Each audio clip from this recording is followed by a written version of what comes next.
जंगली शेरों ने मिलकर एक गधे का शिकार किया, लेकिन उनमें से एक शेर ने कहा, इसे मारो मत, मेरे पास इसको लेकर एक बेहतरीन योजना है। उस योजना के तहत शेरों ने गधे को अपने साथ रखा, उसकी देखभाल करके उसका विश्वास जीत लिया।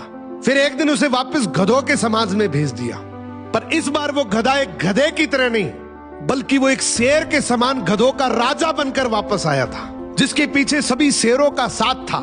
इसलिए बाकी सारे गधे इससे डरने लगे और उसके खिलाफ बोलने से कतराने लगे।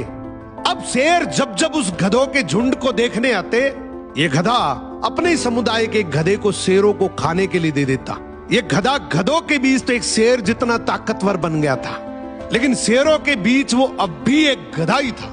ये अपने जैसों पर तो राज करता था, लेकिन ये एक ऐसी ताकत से जुड़ा हुआ था जिससे वो बचकर भाग नहीं सकता था।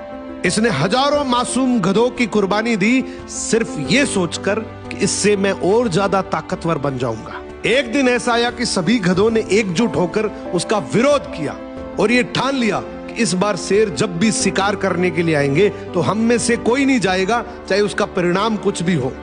अगले दिन जब शेर आए तो ये गधा अकेला ही खड़ा था, इसके पास कोई दूसरा झुंड नहीं था। तो गधे ने शेरों से विनम्रता से कहा कि देखो साहब, मेरा खौफ अब खत्म हो गया, मेरी कोई बात नहीं मान रहा अब। तो शेरों ने डिसाइड किया कि चलो अब तू किसी काम का नहीं है तो तू ही साथ चल ले, आज का हमारा भोजन तू ही बनेगा। इस तरीके से आखिर में इस गधे का